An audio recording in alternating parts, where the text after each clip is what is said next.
वनमाली वासुदेव जगन्मोहन राधा रमण वनमाली वासुदेव जगन्मोहन राधा रमण शशिवदना सरसिजनयना जगन्मोहन राधा रमण शशिवदना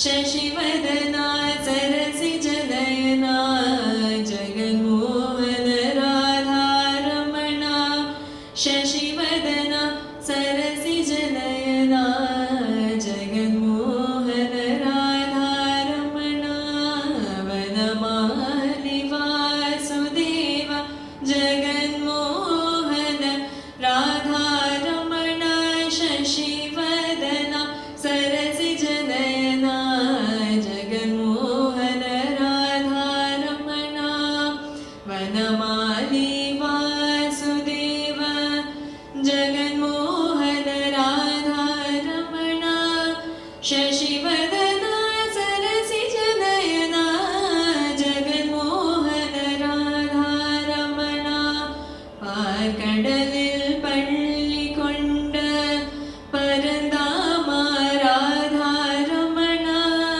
पार्कडलिल पल्ली कोंड परंदामा राधा रमण भक्तर्களிन कुறை தீர்க்கும் கண்ணாடி ராதா ரமண வனமாலி வாசுதேவ ஜகன்மோகன ராதா ரமண शशिवदना सरसि जनयना जगन्मोहन राधा रमण வெண்ணையுண்ட மாயவனே கண்ணாடி ராதா ரமண வெண்ணையுண்ட மாயவனே கண்ணாடி ராதா ரமண வேண்டும் வரம் தந்திடுவாய் ஸ்ரீரங்கா ராதா ரமண வனமாலி வாசுதேவ ஜகன்மோகன ராதா ரமண शशिवदना सरसि जनयना जगन्मोहन राधा रमण वनमाली वासुदेव जगन्मोहन राधा रमण वनमाली Vasudev Jaganmohan Radha Raman शशिवदना सरसि जनयना Jaganmohan Radha Raman शशिवदना सरसि जनयना Jaganmohan Radha Raman Jaganmohan Radha Raman Jaganmohan Radha Raman Jaganmohan Radha Raman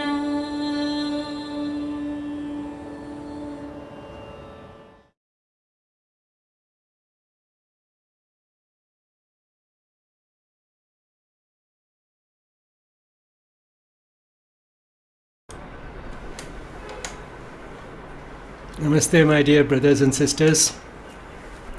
You just heard a beautiful invocation of the divine using various names and attributes of the divine in the melodious voice of Soumya Narayanan, a former student of the Mothers International School. Today's session is on Ayurveda. I am not a specialist on Ayurveda. I don't know much about it.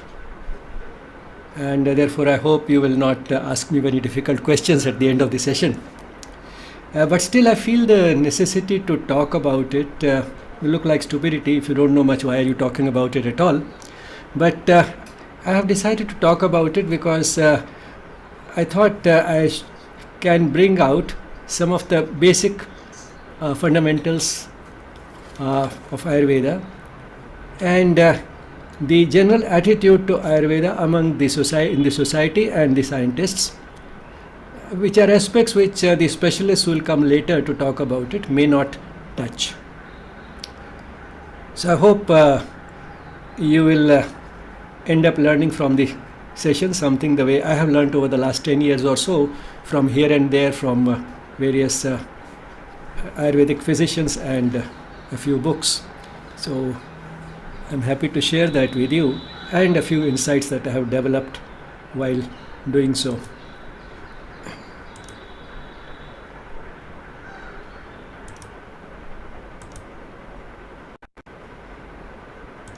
The love and blessings of the Mother and Sri Aurobindo to all of you from Sri Aurobindo Ashram Delhi branch. The YES program is a part of the 150th birth anniversary celebrations of Sri Aurobindo and the 75th anniversary of India's independence. The topic is Ayurveda, a mere introduction. What is Ayurveda? It's an ancient Indian system of medicine, complete in itself. So some of the terms which are used sometimes as alternative and complementary are in fact very inappropriate. It is not an alternative to something else if what we think is real medicine does not work. This in itself is a system of medicine, complete in itself. Secondly, complementary means as if there is a puzzle which is all complete.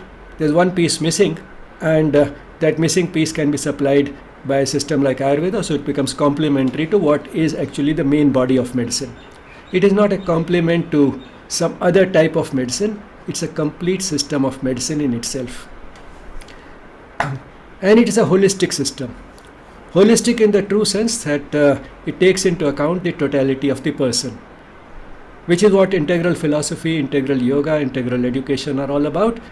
This is integral health rather than integral medicine, because Ayurveda is more about health than disease, as any system of medicine should be. So it takes into account not only the body and the mind of the person, but also the soul. So it is holistic in the true sense. This is what David Frawley has said about Ayurveda in his preface to his book Ayurveda and the Mind. David Frawley is an American, but he is more Indian than American, and he has written several books on Ayurveda as well as yoga and the Vedas. Ayurveda is the extraordinary mind-body medicine of India with its great spiritual tradition, a tremendous resource for bringing wholeness to all levels of our existence. It is one of the world's oldest and most complete systems of natural healing, containing great wisdom for all humanity that all of us should know. And fortunately, most of us in India do have some idea of it, because it has become folk knowledge. It is knowledge that is passed on from generation to generation, and a lot of folk wisdom related to health and disease, particularly when it comes to foods and spices and so on, is in fact has its origin in fact in Ayurveda. Bringing out the relationship between Ayurveda and yoga, in the same book, David Frawley says, Ayurveda is the healing branch of yogic science, and on the other hand, yoga is the spiritual aspect of Ayurveda, while Ayurveda is the therapeutic branch of yoga.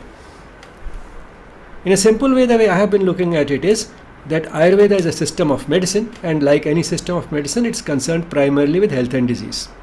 But all the same, Ayurveda uses yoga for its health benefits.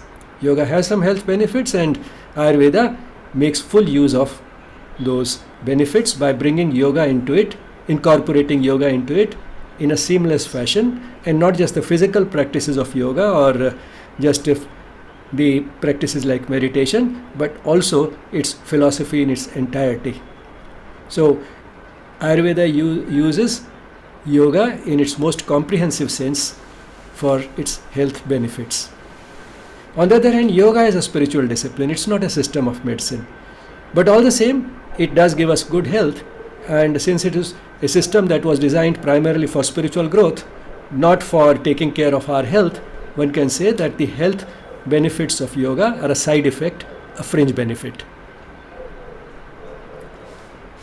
Now let's look at the underlying philosophy of Ayurveda. One of the most important things in this philosophy is that individuals are different, and therefore their behavior in relation to health and disease can be different. The type of treatment that they may need in disease can be different. So individuals are different, and therefore what is important is not only to think of health and disease, but also who is the person who is to be kept healthy, and who is the person who has to be helped in recovering health if the person is not well. So these individual differences have great importance in Ayurveda. Individuals are different both psychologically and physically, and Ayurveda takes care of both. The psychological constitution of a person, or the way individuals are different psychologically, is in Ayurveda exactly the same as it is in yoga. Particularly, we find its full expression in the Gita. The three basic gunas, or the three basic, you can say, components of personality. One can even call them the three primary colors of personality. Just as you can mix the three primary colors and get a very wide variety of hues, in the same way, using these three elements of psychological elements, one can mix them in different proportions and permutations and combinations and get an astronomical variety of personalities. But then what are these three? Most of you may be familiar with them already. Sattva is the element of knowledge and harmony. Rajas is the element of kinetic activity, ambitions, desires, and passions. It is Sattva which can, if it is mixed with Rajas, it is Sattva which can temper Rajas and give it an ethical turn. Because unbridled Rajas can be very unscrupulous. It's concerned only with the satisfaction of its desires, its passions and ambitions. Rajas does not bother about what is right and wrong. That element comes from Sattva. So Sattva is the element of knowledge, which includes knowledge of good and bad, right and wrong. Tamas is the principle of inertia and ignorance. So laziness, confusion, bewilderment, that comes from tamas. But then all three have a role to play, and that is why they are there.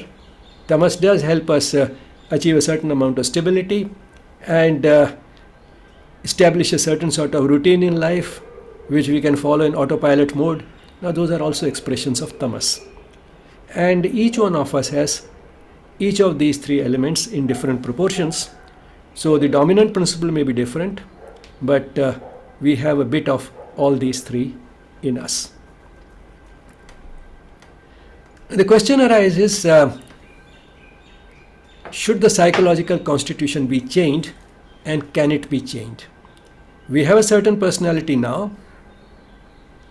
Is there any need to change it? And can it be changed? Yes, it should be changed, because no matter how we are now, we can always get better. And that is possible, and that is what yoga is about. To move from tamas towards rajas and from rajas to sattva. So that is what the basic sort of aim of the sadhana in yoga is, to move from tamas to rajas and from rajas to sattva, and that is possible. And finally, to go beyond all the three gunas. That is the final goal of yoga, when we are not bound by any of these manifestations of nature or the Prakriti. So it should be changed, and it can be changed. Now let's look at the physical constitution, which is not there in yoga but is there in Ayurveda. This is again based on three basic principles, or three humors, or the three doshas as they are called in Ayurveda. Here dosha does not really mean a fault. It is just a sort of a component in the physical constitution. And the three types of doshas are Vata, Pitta and Kapha. Vata is light, mobile. Pitta is hot, fiery, and sort of what digests the food and so on. Kapha is what provides stability, heavy. So these are the three basic elements in or doshas, or in terms of Ayurveda. But then are these three just purely physical? They also have a certain psychological component, although they have physical counterparts. For example, a person with Vata predominance is likely to be thin and finds it very difficult to put on weight. A person with a Pitta constitution can gain weight easily, but can also lose weight quite easily. And the person may not be as thin and lean as the Vata Prakriti. Whereas the person with a Kapha Prakriti is generally stout, stocky in build, gains weight very easily, but finds it very difficult to lose weight. And there are many other characteristics, and there are whole sort of charts and questionnaires available which you can use. They are there on the net also, so many of them, by which you can assess what type of a Prakriti you have. But then is Prakriti purely physical? No, Prakriti is, what these three elements together in the individual are called. So is this type of physical constitution purely physical? No, it also has a psychological component. And our Ayurveda expert, Dr. Katoch, who will also interact with you during the next few weeks, she puts it very nicely. She says, suppose a young person who is going for an interview for a job is at the railway station. He has to travel a few hours to reach the place where the interview is, and he has decided to go by train. This person has been unemployed for a long time, and therefore this is a very important event in his life, and he is looking forward to the interview and is praying that he should be successful. But then when he reaches the railway station, there is an announcement that the train is 2 hours late. Now, if the train is 2 hours late, he will miss the interview. Now, how do people with Vata, Pitta and Kapha predominance respond in this type of a situation? The person with Vata predominance starts pacing up and down the platform. I'm gone. It's the end of life. What will happen to me? I'm always unlucky. Such things always keep happening to me. I don't know what to do. That will be the person with the Vata predominance. What does the Pitta dominant person do? Why is the train late? Where is the station master? This is a very important event for me. I can't afford to miss it. These people in the railways don't work properly. I'll go and complain to the station master. And if need be, I'll go to the chairman of the railway board, I'll go to the railway minister, I'll go even to the prime minister. I'll not leave these people till I find out why this train was late. Now this is a Pitta Prakriti. How does a person with a Kapha Prakriti respond? He says, well, the train is 2 hours late. I can afford to go by a taxi, and that's the other alternative. So he goes out, looks for a taxi, and gets the job interview. So these are three different types of responses typically of a person with a Vata predominance, a Pitta predominance and the Kapha predominance. So it's not purely physical. These three doshas also have a psychological counterpart. Now, using these three, there are broadly speaking 7 types of Prakriti. Vata predominant, Pitta predominant and Kapha predominant. Then Vata Pitta, Pitta Kapha and Vata Kapha. And Vata, Pitta and Kapha, all three more or less equal. Samadosh Prakriti. Now you may ask, which is the Prakriti which is good? There's nothing like good Prakriti or bad Prakriti when it comes to the combination of these doshas. In Sattva, Rajas and Tamas, yes, one can say Sattva is better than Rajas and Rajas is better than Tamas. But here there is nothing like a good or a bad dosha. And it's just that our susceptibility to disease changes. The season in which we may fall sick changes depending upon the predominance of the dosha that we have in our physical constitution. You might say that, well, Samadosh Prakriti should be probably the best because it has equal elements of all the three. To some extent it is, because a person with a Samadosh Prakriti falls ill less often. But then the other side of the coin is that the person with Samadosh Prakriti, once this person is ill, finds it more difficult also to recover from illness. But the fact is that none of these can be called good or bad, and moreover, while one may like to change one's physical constitution, it cannot be changed. We are born with a certain type of physical constitution at birth, and more or less it remains the same throughout life. There may be a certain change with age. In Ayurveda, everything follows the sequence Kapha, Pitta and Vata. To start with, everything is kapha, in the middle it is pitta, and then it is vata.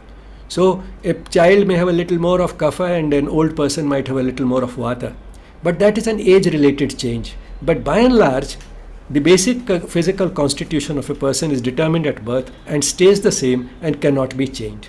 So now let's see what are the implications of the physical constitution. A person with Vata Prakriti in general has a low immunity. One with Pitta predominance has a moderate immunity, and the one with Kapha has a high levels of immunity. The diseases which are more likely in these are just examples. These can be multiplied. The person with Vata Prakriti may be more susceptible to diseases of the nervous system, the one with the predominance of Pitta to the skin diseases, and the one with the Kapha Prakriti to diabetes and heart disease. It's not just the doshas of the person which determine health and disease, it's also the foods that the person takes. And foods also have a tendency to aggravate or pacify a particular dosha. So foods may be kapha aggravating or kapha pacifying, vata aggravating or vata pacifying, and so on. Not only that, there is also seasonal variation in the dominant dosha. So during different seasons, and there are 6 seasons according to Ayurveda, 2 months each in a year. So in these 6 seasons, the dominant dosha changes, and accordingly, the type of foods that will be best in that season change. The foods which should be avoided in that season, they change, and the type of diseases that a person may get in those, they also change. So there's seasonal variation in the dominant dosha. And at the junction of each of these 2-month periods, there is a short period of a few weeks which is called Ritu Sandhi.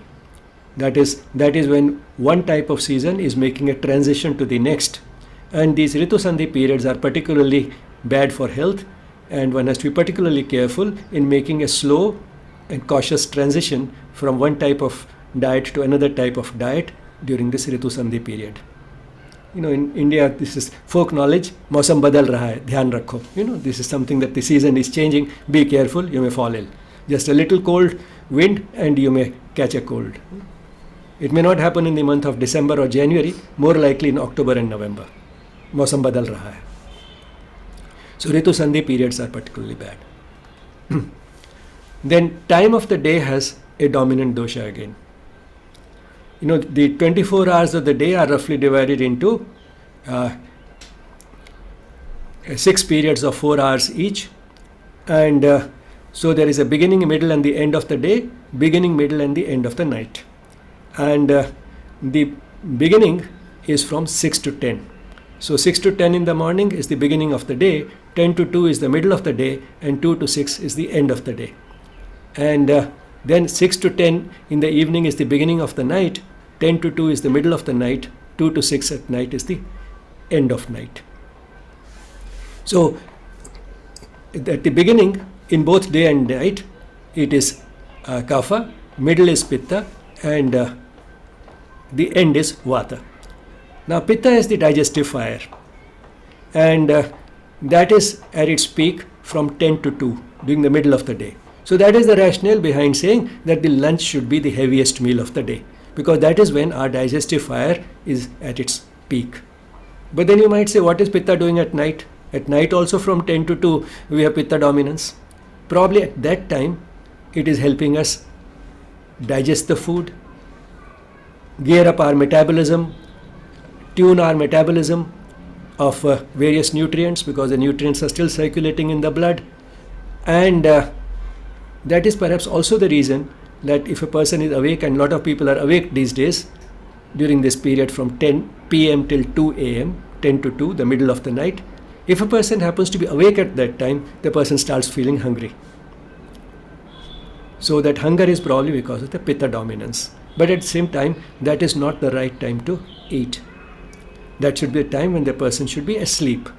And again, if one were to think of it in a logical fashion, what it would mean is that if the day is for staying awake and working and the night for sleeping, one can't be sleeping for 12 hours. If 12 hours is night, you can't sleep for 12 hours. But 8 hours is reasonable. So you take 2 hours away from this side and 2 hours from the other side, which means if the night begins at 6, sleep at about 8, and if the night ends at 6, wake up at 4. So 8 p.m. to 4 a.m., 8 hours of sleep, probably that would be in a way the best.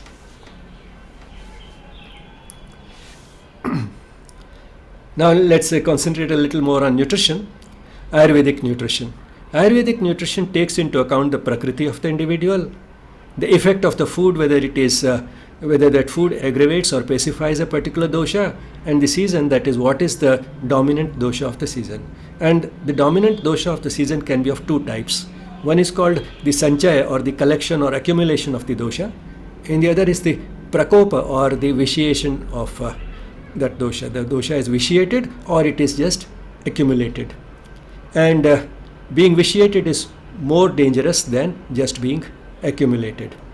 So there are two types of dominance again. Now, how do we combine this to make a selection? Say, to take an example, these days it's Vasant Ritu going on. From the middle of March till the middle of May, these 2 months are Vasant Ritu. And during Vasant Ritu, the kapha there's a kapha prakopa, that is vitiated kapha. And therefore, if a person has kapha predominance, that is when this person is likely to also get the diseases to which he is more vulnerable because of the kapha predominance. So what is that this person should be doing? Being a little more careful about the type of foods that this person takes during this season. As far as possible, avoid foods which are kapha aggravating and emphasize foods which are kapha pacifying. Now, which are the foods which are kapha aggravating? Foods which are heavy, fried foods, and sweets. And in general, the tastes to be avoided are sweet, salty, and sour. And the tastes to be emphasized are katu titiksha kashaya, that is bitter, sharp, pungent, and astringent. So these are the three tastes which are to be preferred. But all the same, the general principle is that one should have all the tastes during every meal as far as possible. So it's not; these are relative. These are not absolute. That one cannot take any sweet at all, or one cannot take any salty food. That of course will be almost impossible during this season. But all the same, less of sweets, and certainly less of heavy and fried foods, less of slimy foods, and avoid curd. Now these are some of the precautions which can be taken to escape the effects of kapha predominance during this season. And this would be particularly important if the person in his prakriti has kapha predominance. So this is how one can use this knowledge to make a proper selection of food during a particular season, and that will change also with the individual because of the individual's prakriti. But then there is something which dominates all this and can overcome to some extent the ill effects of all this. And what is that? The foods not only have a kapha promoting or vata promoting or pitta promoting effect, they also have a sattva, rajas or tamas promoting effect. And this is something which applies to everybody. Now that's a blanket recommendation. As far as possible, go in for foods which promote sattva. Generally we call them sattvic foods. That's a simplification. It's not the food in itself which is sattvic. It is the person who is sattvic, rajasic and tamasic. That's what the Gita says.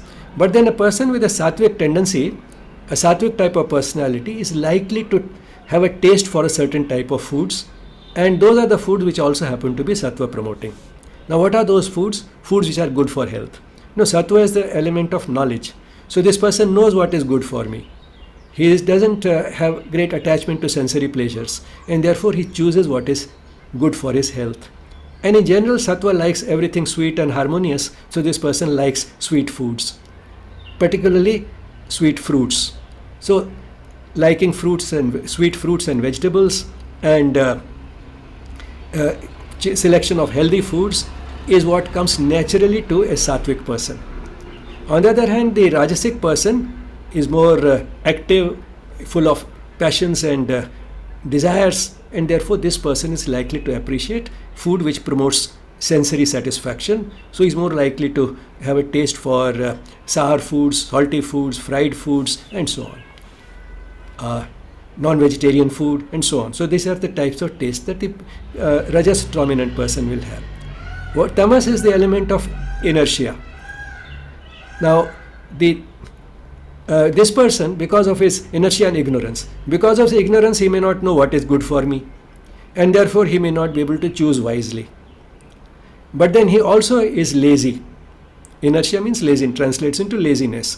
So he would much rather have stale food than take the effort of cooking the food, and therefore this person may be quite happy with stale food. Stale and unhealthy food is what a tamasic person likes.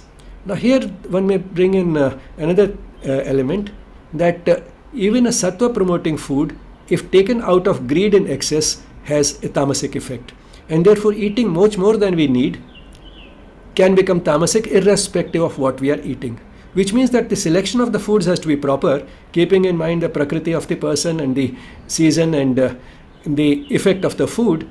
And then within that, we also try to emphasize sattva promoting foods. But then what we also have to keep in mind, that we do not eat too much. We eat a moderate amount. And how do we do that?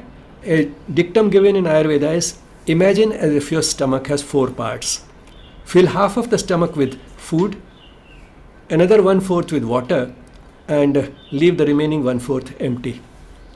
The spirit behind this recommendation would be that do not go on eating till you can't eat anymore. Stop eating when you still can eat a little more, but you are reasonably full, and stop. That is the point at which one should stop eating. Another thing which one can bring in here at this point is that to some extent every food has a certain amount of tamas in it. That is because all the food that we take is essentially dead material which was once living. And anything which is dead is tamasic. So to some amount of tamas enters with every food. And that is what you heard, one of the passages by Sri Aurobindo or the mother, when Tara Didi was reading it in the inaugural session. They both talked about this tamas entering the body and how we can try to neutralize its effect. For neutralizing its effect, we have to again turn to the divine, and which means that we have to eat the food in a proper, mindful manner, with an attitude of gratitude, with the prayer that let this food be converted in my body into something that will activate my prana once again. Although this food had prana once upon a time, now that prana is totally dormant. Let that prana awake and let it sort of mingle with the prana of my own body in the most meaningful manner. So it is basically a recycling of elements on a very large scale that is going on in nature, in the Mahayagya of nature. And the energy which is being trapped from sunlight is being used by the plants for activating their own prana. And that is packed in the plant. By the time we take it, the plant is dead. As far as possible, it should be fresh, therefore. At least it has been, the plant has died only a short while ago. So fresh plant food is the one way in which this prana can be revived perhaps most easily. So that is the rationale behind this type of recommendation: fresh foods, uncooked food, and so on and so forth. But all the same, Ayurveda is a very pragmatic and practical type of a discipline, and therefore does not go to extremes of recommendations. But the general principles of Ayurveda are useful, and some of it you might have realized is in fact folk wisdom. A little more detail one can learn from experts in Ayurveda or by reading books on Ayurveda. But a lot of these concepts might resonate with particularly the Indians who are listening, because a lot of it is folk knowledge. So the general principle is that keeping in mind the prakriti of the individual, the effect of the food and the season, we also add to that the element of emphasizing sattva promoting foods, and that will to some extent neutralize even if some mistakes have been made otherwise in the selection of the food. Sattva promoting foods and not overeating. These two things will compensate to some extent for other mistakes. But then Ayurveda has many other considerations also. The time of the day when one should eat, the time in which meal should be light and heavy, the timings of the meals, the frequency of the meals, the interval between the meals, the quantity of food to be taken at each meal, the sequence in which various items should be taken at a meal. These are all considerations about which modern scientific nutrition is essentially silent. Silent because it is largely ignorant. But that doesn't mean that all these things are unimportant. They could have implications for health. And one of the things which I can take up amongst these things about which modern science is totally more or less silent is the concept of incompatible foods, or what is called in Ayurveda Viruddha Ahar. That is, which are the foods which cannot be mixed with each other at the same meal.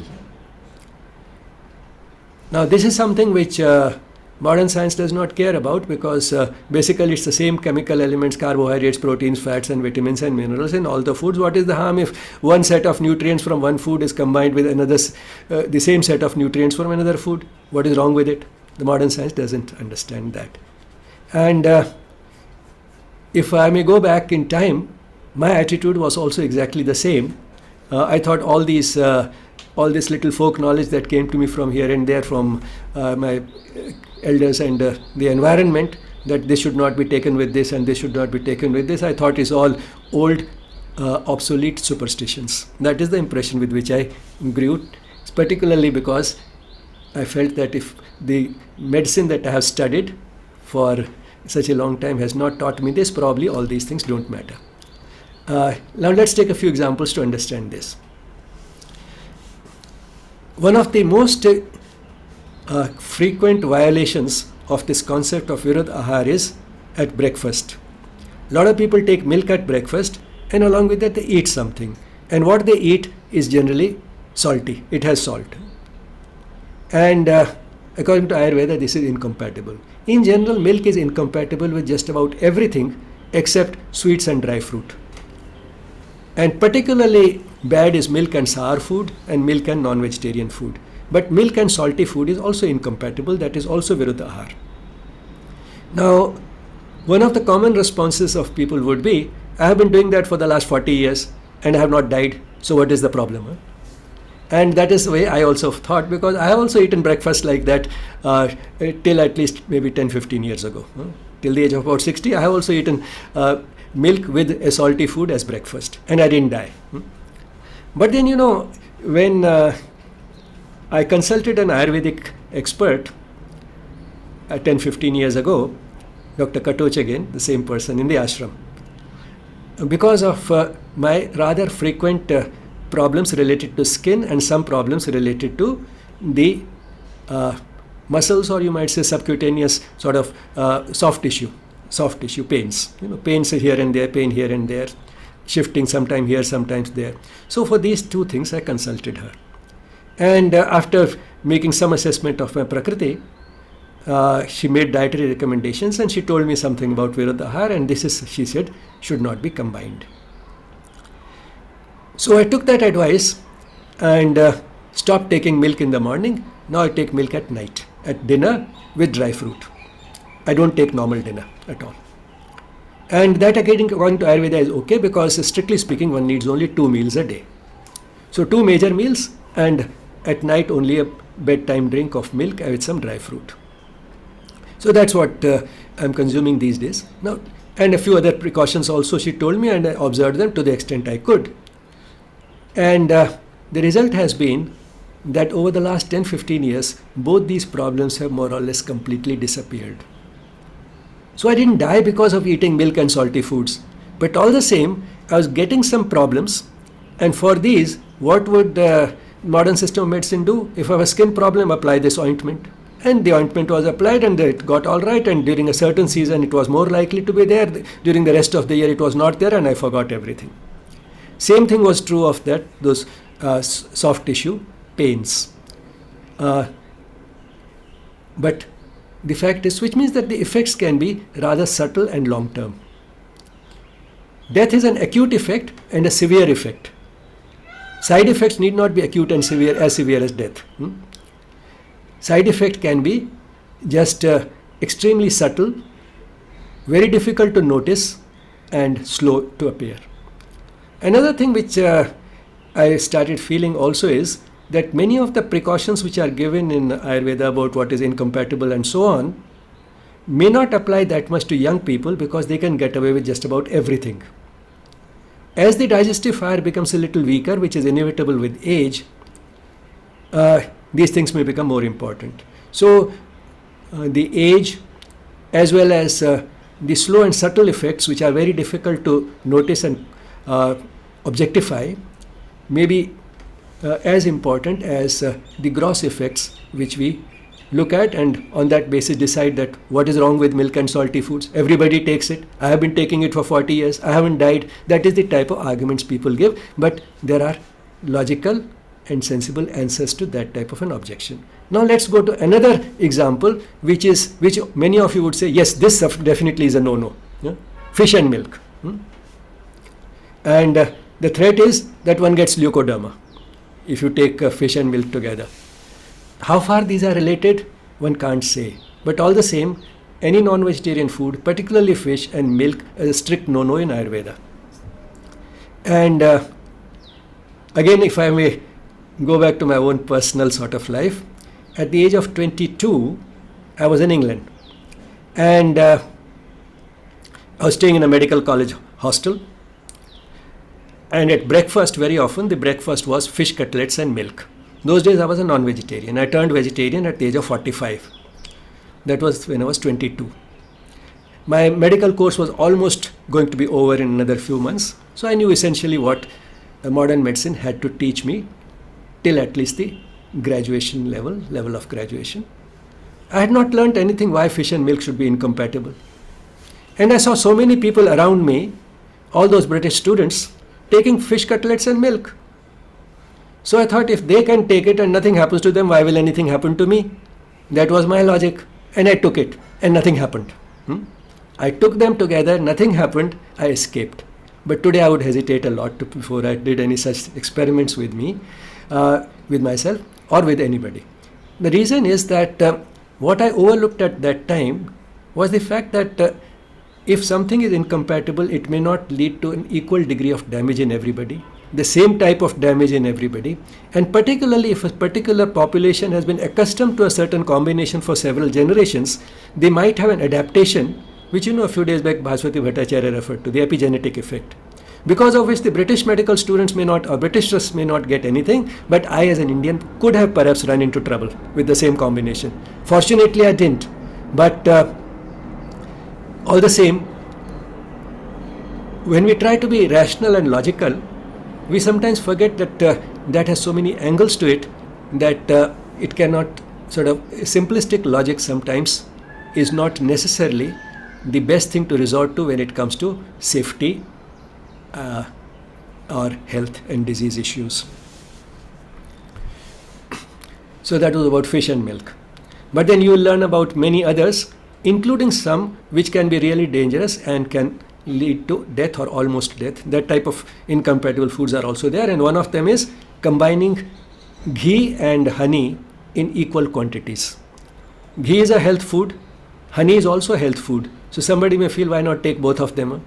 If you take both at the same meal in a decent amount and in equal quantity, same quantity of ghee and same quantity of honey, it is such a bad combination. It's called that it's not just viruddhahar, it creates vish. Vish means poison.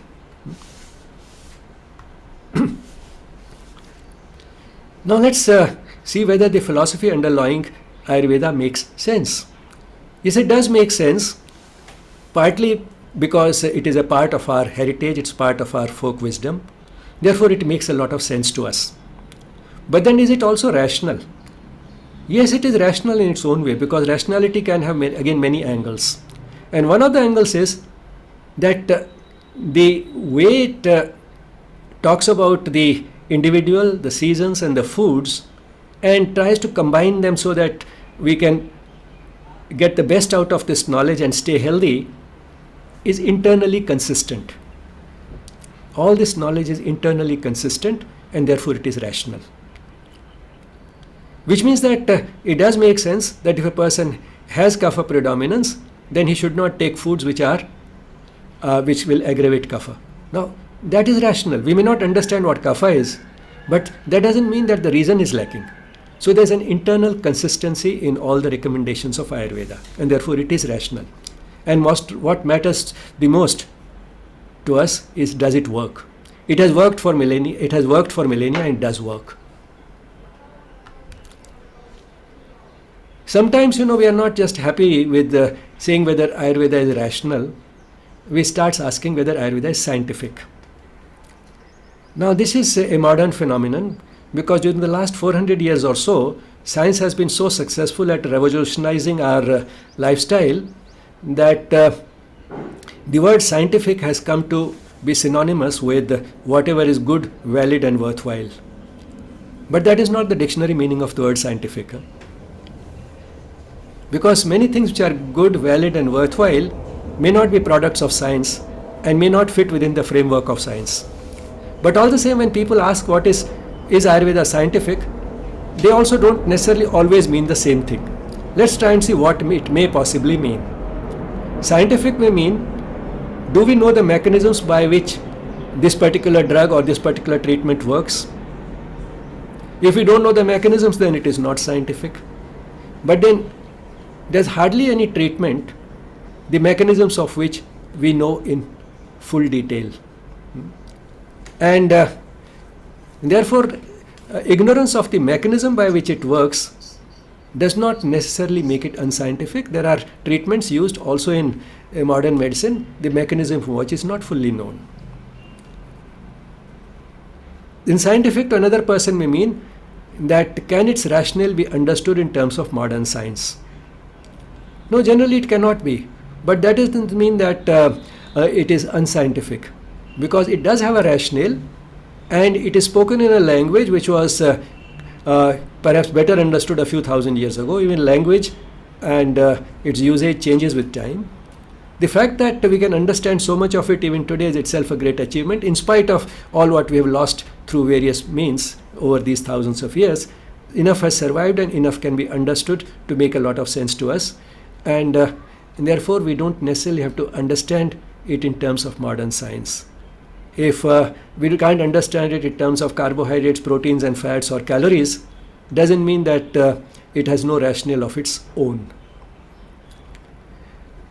Scientific to some people may mean, has its efficacy been proven by RCTs? RCT is a randomized controlled trial. We shall come to that a little more in detail a little later. And scientific to some may just mean, does it work? And they feel that it seems to work, but to be sure, let's conduct an RCT. That is one of the common knee-jerk responses. But then we'll see what an RCT is and what are the difficulties involved when it comes to Ayurveda. Before we turn to the RCTs, let's see what is the general attitude to Ayurveda. One of them is outright rejection. And what are the grounds of rejection? That it is unscientific, which means it does not satisfy one of these criteria, whatever criterion the person has chosen. If it doesn't satisfy that, it is unscientific and therefore it needs to be rejected. Or that it is irrational. Irrational, the way person looks at it, it's old. It is old and therefore it's outdated, it is obsolete, it is no longer valid. We forget that the human body is much older than Ayurveda. So we have an extremely old and ancient body in the modern world. So if we have a few million years old body, why can't a few thousand-year-old system work for it? That we don't realize. The body has not changed much over the last few million years. The human body has not changed much. Then it is Indian. Now that is the inferiority complex which our rulers very successfully instilled in us in a few hundred years. And just because it is Indian, something Indian is bad, anything Western is better. So it's some of these reasons why Ayurveda gets rejected by Indians particularly. But then those who reject Ayurveda, how much do they know about Ayurveda? Probably very little most of the time, except what they perceive as folk knowledge, which also sometimes they accept and sometimes they reject depending upon what they find convenient. Now, these people generally swear by rationality. That is their most important, that it is irrational. But then how rational is it to reject something without knowing what you are rejecting? I think this is an extreme of irrationality, to reject anything without knowing what you are rejecting. And yet they swear by rationality. There's another category of Indians who blindly accept Ayurveda. They accept it because it's old. Old is gold. So being old itself becomes a reason for accepting it blindly. Time worn, time honored, traditional knowledge. Therefore it can be accepted. In fact, it should be accepted because it is old. Secondly, it's an Indian system. So patriotic fervor. So it's a symbol of patriotism if we accept Ayurveda. Belief. Belief is something which is mental, but in the absence of adequate knowledge. Belief is something that we believe in. It's a mental attribute, not faith. Faith is different. Faith is at a level different from the intellect. Belief is an intellectual attribute, something which the intellect believes in, the thinking part of the mind believes in spite of the support being inadequate. The objective support being inadequate, still we believe. So I believe in Ayurveda. So just a belief is enough. Then personal experience. The way I have been also citing some instances. I had this, I did this, and then I became all right. I had this disease, I took this type Ayurvedic treatment, became all right. Such and such person, my friend, my relative had this problem and he became all right. So therefore, personal experience, our own or that of people near and dear to us, that becomes enough for us to blindly accept Ayurveda. But by and large, people who blindly accept Ayurveda also do not know much about Ayurveda. Now when it comes to things being accepted or rejected because they are old, I found this quotation very interesting. One person, there are two kinds of fools. One says this is old, therefore it is good. The other says this is new, therefore it is better. Now what is the third type of attitude? The most fashionable attitude. Conditional acceptance. I am ready to accept Ayurveda, but since its treatment has not been proven by research, let us do some research on Ayurvedic drugs using the methods of modern science, and if it is proven to be effective, I will accept it. Now this appears a very liberal type of an attitude, very generous attitude, or one might say a condescending attitude, whatever way you may like to put it, but this is the most fashionable attitude these days, conditional, especially among intellectuals, conditional acceptance. Once again, they do not know much about Ayurveda and they feel that this is the best way to get out of it. Get out of any controversy. But then how about those who know Ayurveda? The experts in Ayurveda. I have seen that they generally cannot make a good case in defense of Ayurveda. And that is why the image of Ayurveda does not improve. Because the previous three attitudes are taken by different people, and the acceptance and rejection, those are opposite attitudes, and therefore these two groups will be fighting each other all the time. The one who sort of can be passed off as a goody-goody person is the one who comes for the conditional acceptance, and those who are actually expected to be defending Ayurveda on the basis of what they know cannot make a good case of it. Why they can't, we'll not go into that. But there may be various reasons. At this point, you may just introspect and see where you stand and whether your stand has changed since we began this talk and whether it will change any further at the end of the session. So where do you stand? Now let's come to this very glib expression. Let's test the new drugs. Let's test the Ayurvedic drugs using the methods of modern science. The gold standard for testing any new drug in modern medicine is what is called a placebo-controlled, double-blind, randomized controlled trial. Now, randomized because you have two groups which are randomized. which means that you have not made any conscious effort to put one person in one group and another in another. All these people have the same disease, more or less of the same severity, and yet you have randomized their allocation. So there's no systematic way in which you have tried to divide them into two groups. It's a totally random allocation to either the experimental group or the control group. The experimental group will get the new drug that is being tested, and the control group will get either no treatment at all, or more commonly a placebo. That's what's called placebo controlled. Placebo, could be just a sugar pill or something, which means something which has no active chemical but looks exactly like the pill that is being given to those who are in the experimental group. So the two pills look alike, but one actually has the drug in it and the other is an inert substance. So both the groups feel that we are getting the drug, but one group is getting the drug, the other is getting only a placebo. And why this is important is because modern medicine does recognize that part of the effect of any drug is because the person feels that I've taken this drug and therefore I'll get better. So it's a mind-body relationship at work rather than the pharmacological effect of the chemical being given in the pill. So that is why placebo controlled. So even the person who's getting the placebo thinks that I'm taking this drug and therefore he'll get better, and that much is the placebo effect. And in some situations, placebo effects can be remarkable. For example, in antidepressants, about half the effect is due to the placebo effect, which means if you give an actual antidepressant to a person, or whether you give this person an inert pill and tell him that I'm giving you an antidepressant, at least 50% of the effect will be seen also in the person who has received this inert pill. So that much can be the placebo effect. So that is why this placebo controlled. What is double blind? Because there are two types of blinding. The person who is getting the pill or the placebo does not know what he is getting. So that way he is blind to the treatment that is being given. But who is the other person who is blind? The other person who is blind is the investigator.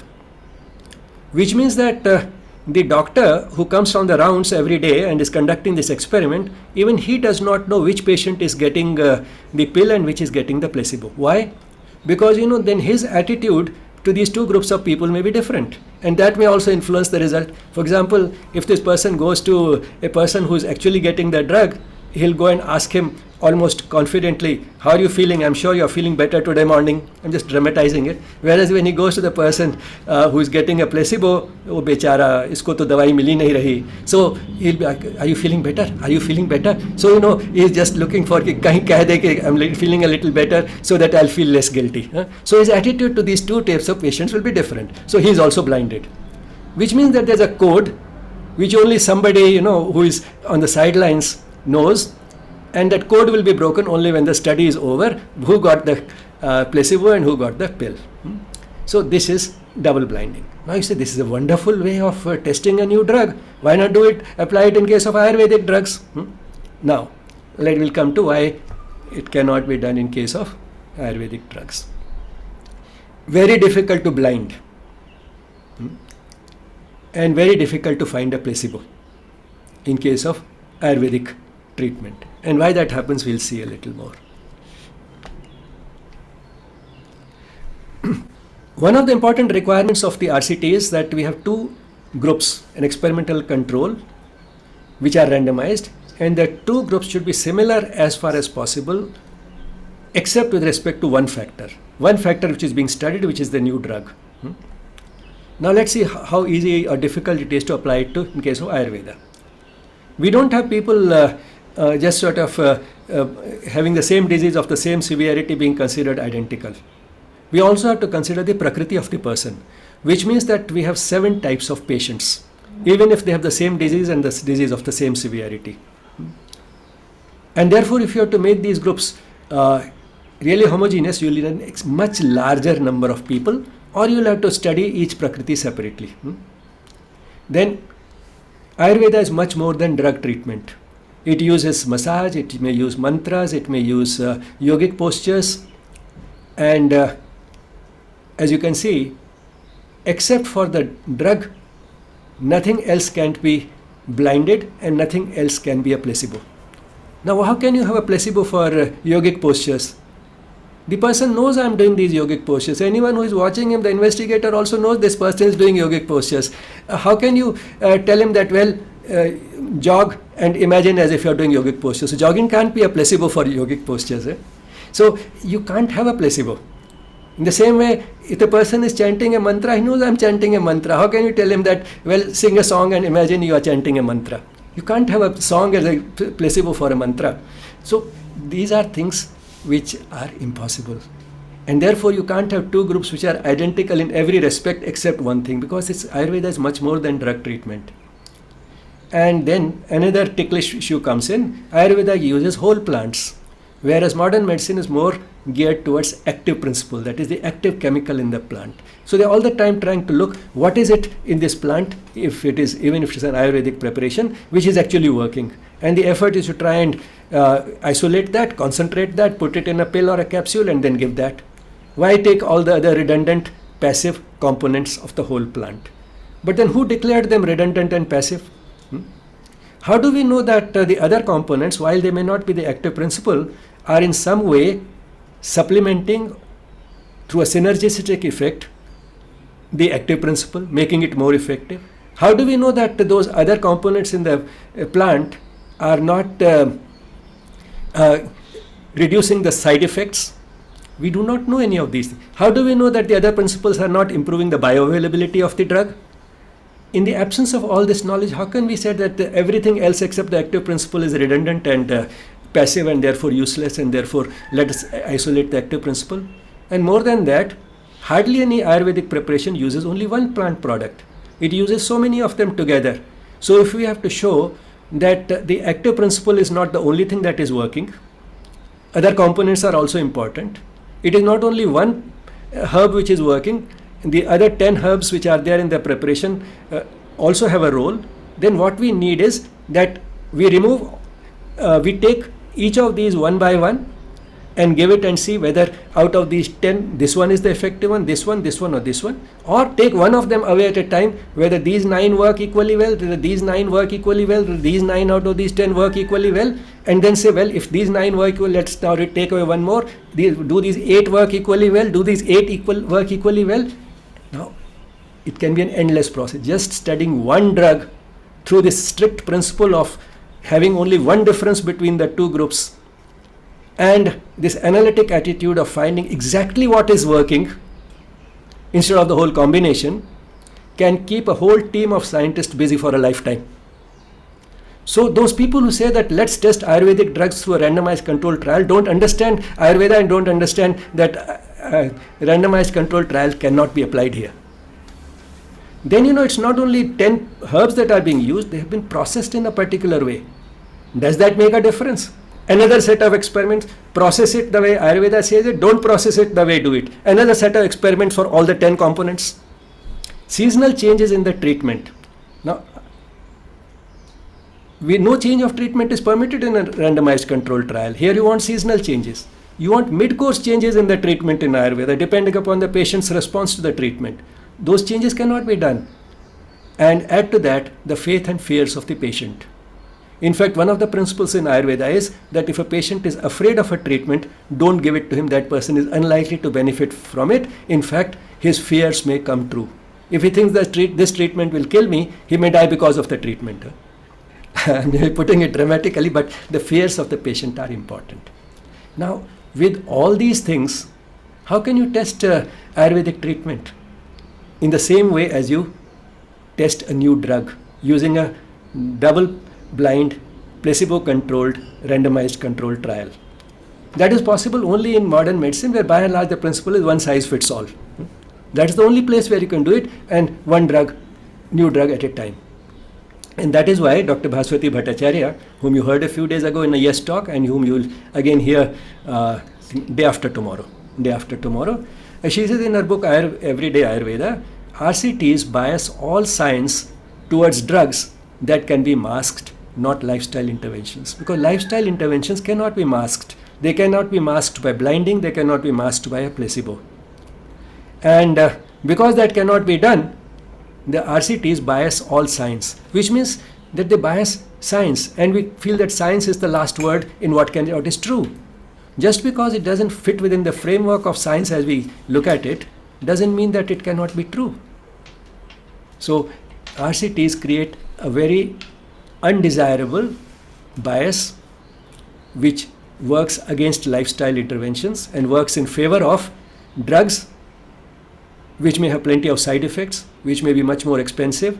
So all the non-pharmacological, inexpensive interventions in the lifestyle actually get pushed to a secondary place just because we think that if an RCT cannot prove it, then we should not accept it.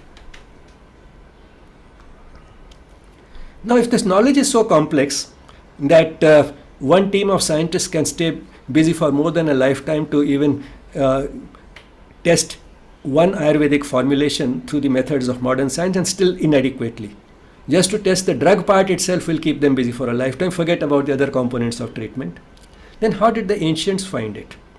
One logical response would be by trial and error. There are thousands of years available, so they tried so many things, and whatever worked they retained, whatever didn't work they rejected, and that's how they arrived at this knowledge. To me, this looks rather simplistic way of looking at such complex knowledge, because no matter how many years we have at our disposal, through sheer trial and error, it's very difficult to accumulate this degree of complex knowledge where you are mixing 10, 20, 30 herbs sometimes at a time, processed in a particular way, and giving it in an individualized fashion to each patient, along with the other components of the treatment. This type of complex knowledge probably extremely unlikely to be arrived at by trial and error. The other guess could be through experimentation, through the type of experiments that modern science conducts. Again, unlikely, because we have seen what are the difficulties using the methods of modern science in the modern world, and to expect that they had some methods of experimentation which are better than we have now is again difficult to imagine. The third possibility is it was revealed knowledge. The divine has revealed the deeper truths of existence, that is how the universe came into being, how the material universe came into being, and that the divine continues to be present in everything that it has created. Not only it continues to be present, it also continues to run the affairs of whatever it has created. It by and large controls the direction in which the universe is moving. Now, those deeper truths of existence were revealed to the rishis. The same creator who has revealed these has also packed the plants with those products which can keep us healthy, which can help when we are not well. And therefore, it's not impossible that this knowledge was also revealed to the rishis. And interestingly, the ancient physicians were actually not just physicians, they were also rishis. Once Professor Manoj Das, Manoj Da as we called him, was asked by a scientist where after modern science had discovered the beneficial effects of neem, that we have taken so long to discover all the beneficial effects of neem, how did the ancients discover it? Professor Manoj Da, they discovered it in the laboratory of consciousness. So it is it was his way of putting it in a more acceptable perhaps language, that it was knowledge that was revealed to the rishis. So it is the creator who has revealed the knowledge about the deeper truths of existence, is the one who designed self-healing in our bodies, and also the one who incorporated those healing chemicals in the plants which could provide a helping hand to these self-healing mechanisms in our body. And these secrets were also revealed to the same mystics, to the same rishis, and some of them decided to put this revealed knowledge in writing. And they put it in the same type of books in which they put the other deeper truths of existence. So then see the need of separating it into different books. Ayurveda is in fact an Upaveda of the Atharva Veda. And of course further details have been added by Charaka, Susruta, Vagbhata and Kashyap and many more. And they were also again, if not rishis, perhaps at least great thinkers and sages and saints, not just ordinary physicians. So that is Ayurveda for you. Not just drug treatment, but also massage, meditation, yogic postures, mantras, in fact, a holistic change in the way we live, in the way we spend our day, Dinacharya, Ritucharya, that is what we do during the day, what we do in different seasons. All this is a part of Ayurveda, not just the drugs with which it is sometimes identified. Suggested reading, Everyday Ayurveda by Dr. Bhaswati Bhattacharya. This is primarily about Dinacharya, that is how you spend the day. That's why the title Everyday Ayurveda. Doesn't have too much about food, but she has other books in which there will be, I'm sure, more about food. Then this book by David Frawley, Ayurveda and the Mind. Again, doesn't have too much about food, but an excellent book. And David Frawley also has several books on Ayurveda as well as other related subjects. And here is this Eating Wisely and Well, in which there is one chapter on Ayurvedic concepts. The title of the chapter is Old is Gold. This is the picture postcard view of Sri Aurobindo Ashram Delhi branch, where I live and work. Now that the COVID restrictions in Delhi are no more, we have opened up, and you are most welcome to visit us, participate in our activities, and if you are coming from outside Delhi, you can apply for guest accommodation. And in any case, if you have any questions or comments which may not get addressed during the session, you can always drop us an email, yes@yesspirituality.com. This may be particularly useful for those who are not attending the live session and end up watching the class recordings. Gratitude to the Mother and Sri Aurobindo for making it all possible, for initiating it, sustaining it, and bringing today's session to a conclusion. And thank you all for listening.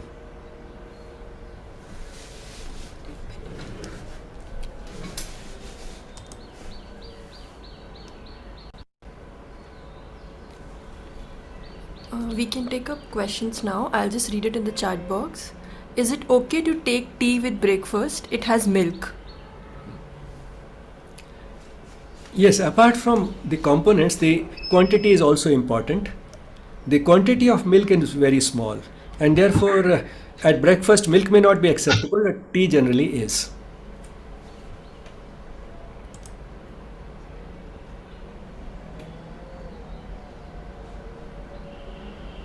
Yes, Professor Harish Chaudhary, you may ask your question. He's muted.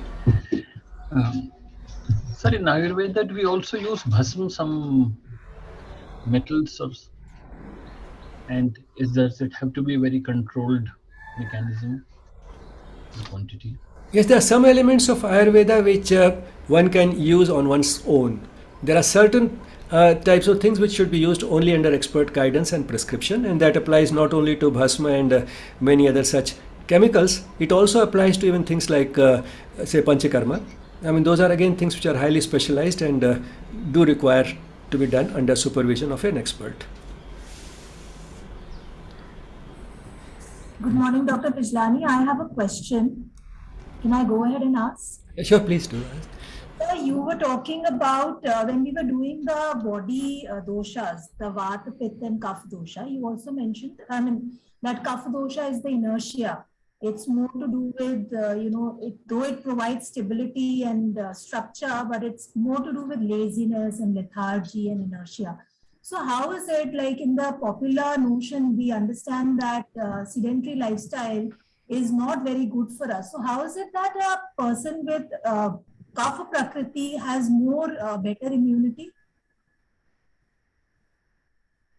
To some extent, I think you have mixed up Kapha with Tamas. Kapha is the physical constitution and it has that heaviness. Tamas is the one which makes us lazy. That is the psychological sort of principle. Whether it is, even if it is tamas, one can look at it in a more charitable way, because that is also a manifestation of the divine, and that has been put with a purpose. And the purpose that it has is that it gives us a certain stability, and dead matter is basically tamasic, and we require that type of a framework, a frame of material substance, for the subtler elements like prana and the mind to work.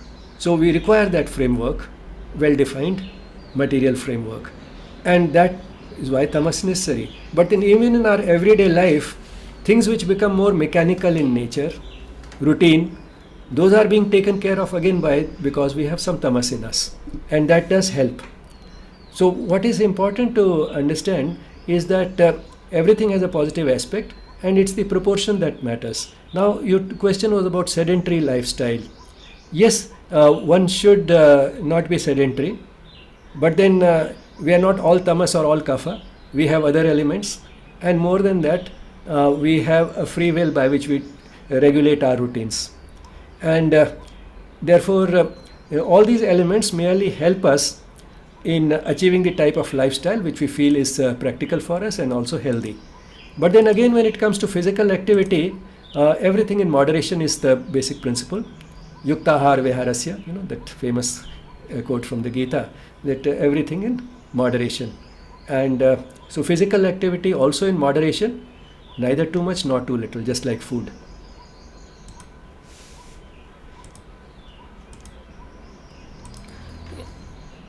There are a few questions in the chat box. How can one rely on Ayurveda when it comes to quick remedy? Yes, we sometimes want quick relief, and that we find more easily in modern scientific medicine. So the two are not exclusive, and one can certainly make use of the advances in modern medicine, but a judicious use of both, not only Ayurveda and modern medicine, but also maybe of other systems such as homeopathy and naturopathy and so on, that can certainly be more effective. And one of the challenges in the modern world is to work out that synthesis along the same lines as Sri Aurobindo worked out the synthesis of the different traditional schools of yoga and the synthesis of yoga. I hope one day that does happen. We are moving in that direction actually, and because not the way Ayurveda used the elements of yoga thousands of years ago, modern medicine has also once again started using during the last 40-50 years. And so we are gradually moving in that direction, and if there will be an occasion, maybe in this module or in the next module, I'll make a presentation on the synthesis of medicine, which will use the same principles as the synthesis of yoga, but then I have not been able to achieve that synthesis. I'll only talk about the principles which can be used for working out that type of a synthesis. Can we eat curd with meals? Yes, if curd has to be taken, it should be taken with meals and can be taken in moderation. For certain prakritis, it is not very desirable. In certain seasons, it's not very desirable. But in that, the expert can advise the person appropriately. In some cases where curd is not very desirable for that person, it is advised that you can take it with amla powder or you can take it with honey. That helps us avoid the ill effects of curd. Also, curd should not be taken at night. That's one of the sort of rather clear and definitive dictums in Ayurveda. And how can people who are working in night shifts can do life balance based on Ayurveda? Example, food. Can we prolong digestive fire? Yeah, those who work in night shifts can do certain things to minimize the effects of this disruption. Many studies on sleep studies, in the physiology of sleep, they have tried to address this issue of what people can do who have night shifts, and that would apply also to some extent to other aspects of the lifestyle, because for them day and night get reversed. And one of the things that is suggested is that they work in bright light, and when they are sleeping during the day, they try to make the room as dark as possible, and they continue with this for a few months at a stretch.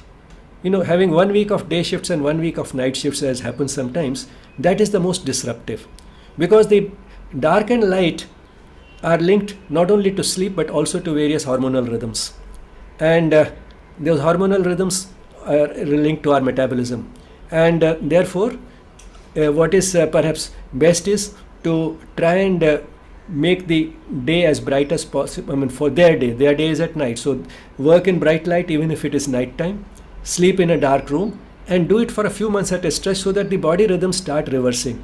So the body rhythms now start adjusting to the new dark lightness cycle. So you are cheating sort of the body mechanisms, making them believe as if it is night when it is actually day for the rest of the world. So that is one of the ways in which one can counteract the effects, but essentially the principles would still remain the same for them. How is Siddha medicine different from Ayurveda? Not very different. Siddha, one can say, is the version of Ayurveda that developed more in the south of the country. And what is the difference between Naturopathy and Ayurveda? Lot of difference. Between these two, there's a lot of difference. Between Siddha and Ayurveda, there's not much difference. But between Naturopathy and Ayurveda, there is a lot of difference. In Ayurveda, we saw that there is a clear underlying philosophy. In Naturopathy, there is no clear underlying philosophy. What unites all naturopaths is only one basic thing, that they do not want to use drugs. They have a strong aversion to drugs. That is what unites all of them. The methods of treatment that they use can be very varied. They may use fasting and purging. They may use a fruit diet. They may use various types of pastes to be applied on the body. They may use different types of showers and massage and so on, hot water treatment, steam treatment, so on and so forth. So all types of treatment, depending upon the naturopath, may be emphasized. They may emphasize one or the other, but what unites them all is the fact that they don't use drugs. How can we identify which dosh is predominant and balance it, as we have all three in our body? How do we? Find out and identify which dosh is predominant in us and balance it, as we have all three in our body. Yes, one can do one's Prakriti analysis by using questionnaires, and many of these questionnaires are available on the net. And they have 15-20 questions, and by answering those, one can calculate one's score in terms of the score for Pitta, Vata and Kapha. So all the three can be scored, and then one would know where you have the highest score, that is your dominant dosha, and which are the other two you have, to what extent. How to find genuine Ayurvedic clinic? Can you suggest some?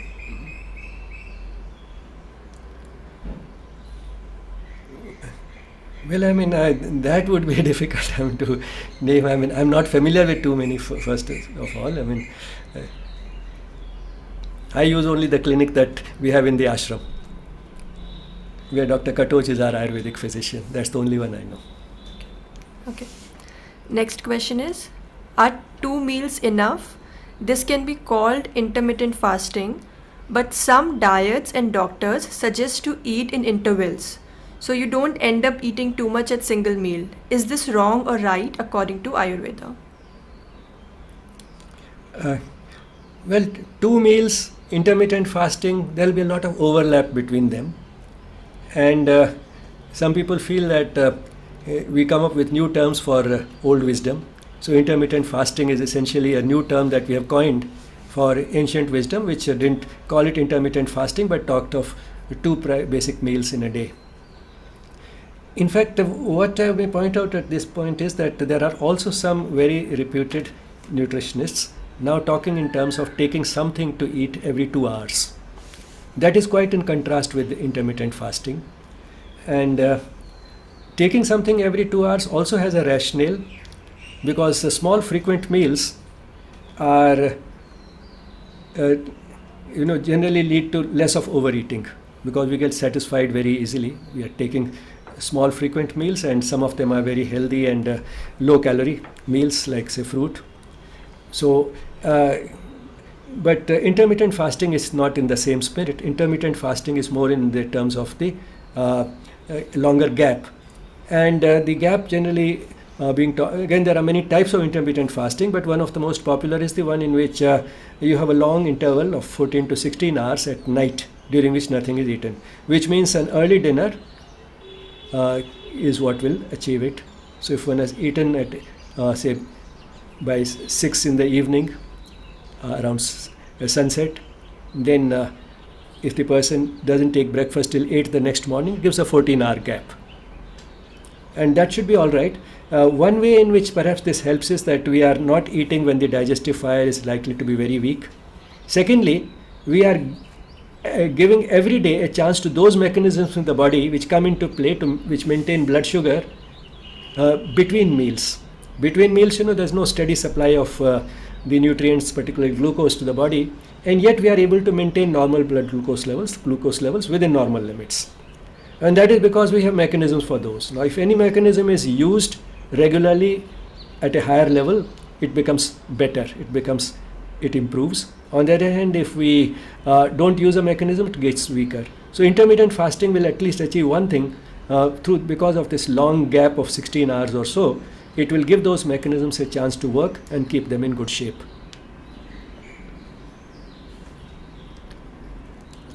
Kindly tell when salad and fruits to be eaten in relation to food that's unripe, uncooked food.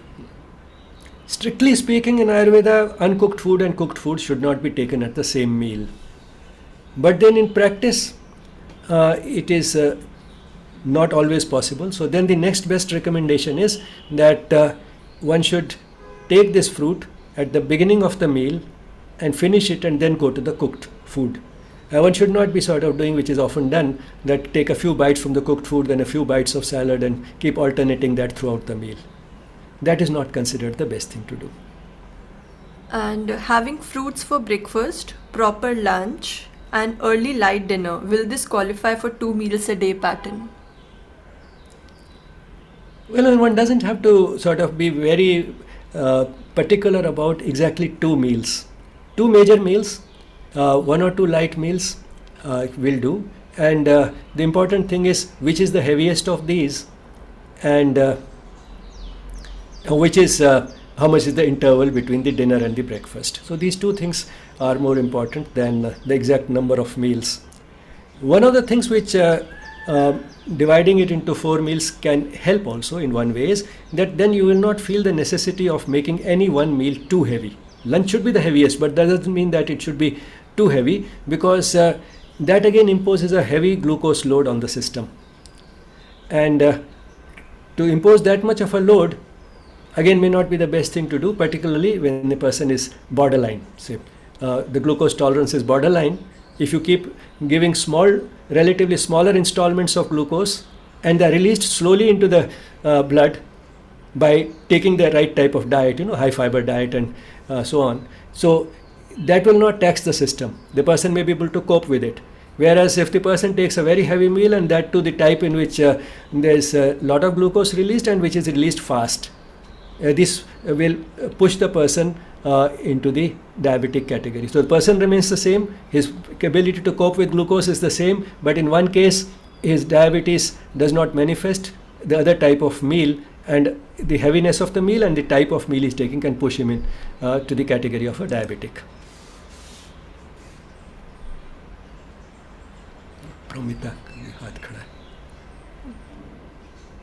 Namaste, sir. I don't have a question, but with your permission, I wanted to add something, because Sure. some of the attendees are asking about the type of food, the Vata and Pitta Dosha we need to eat. So there's a book by Dr. Vasant Lad where we can find a lot about all these doshas of the body and the food combinations that we need to avoid, and what all can we add in our diet as per our body dosha type. So just wanted to add that. Thank you. Yes, Dr. Vasant Thank you so Lad is much. a very reputed Ayurvedic physician and has written very, very good books. Thank you for bringing that in. There's one last question in the chat box. What kind of food is recommended for Vata dosha, and what kind of asanas and pranayama? Well, asanas and pranayamas are not that Prakriti specific.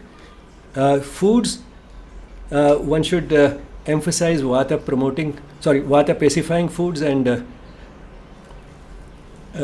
avoid Vata aggravating foods. Which these are, I may not be able to tell you absolutely accurately offhand, so I'll better not try. As you were told, there are resources available. Dr. Vasant Lad's book, of course, I'm sure would be very comprehensive. But apart from that, you will find this also on the internet, and there will be Ayurvedic experts coming in our series also. Dr. Bhaswati Bhattacharya will have 2 sessions, Dr. Katoch will have 2 sessions. So during those sessions, you will get more specific information like that.